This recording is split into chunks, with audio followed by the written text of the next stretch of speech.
magandang hapon sa ating lahat. Ayan, nandito na naman si Inang Rhina. Magpapakulo na naman tayo ng saging.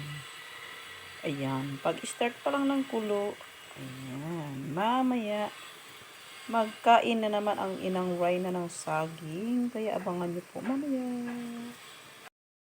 Ayan na siya. Luto na guys. At ito na siya. Binalatan ko na. Wow, yummy, yummy. Dito na naman ang inyong Rhina na unggoy. Kumakain na naman ng saging. Ayan. Ako naman kumakain niya. Sarap. Hindi niya ako nakikita ang kumain. Thank you. Dito na. Kumakain na si Rhina. Binlatan ko na guys. Ayan. Yummy, yummy. Yummy ng saging. Diba? Pagkain ng mayaman. Kahit walang ulam, ang sarap. Matakot talaga ng saging guys. Kaya, salamat sa inyong mga support.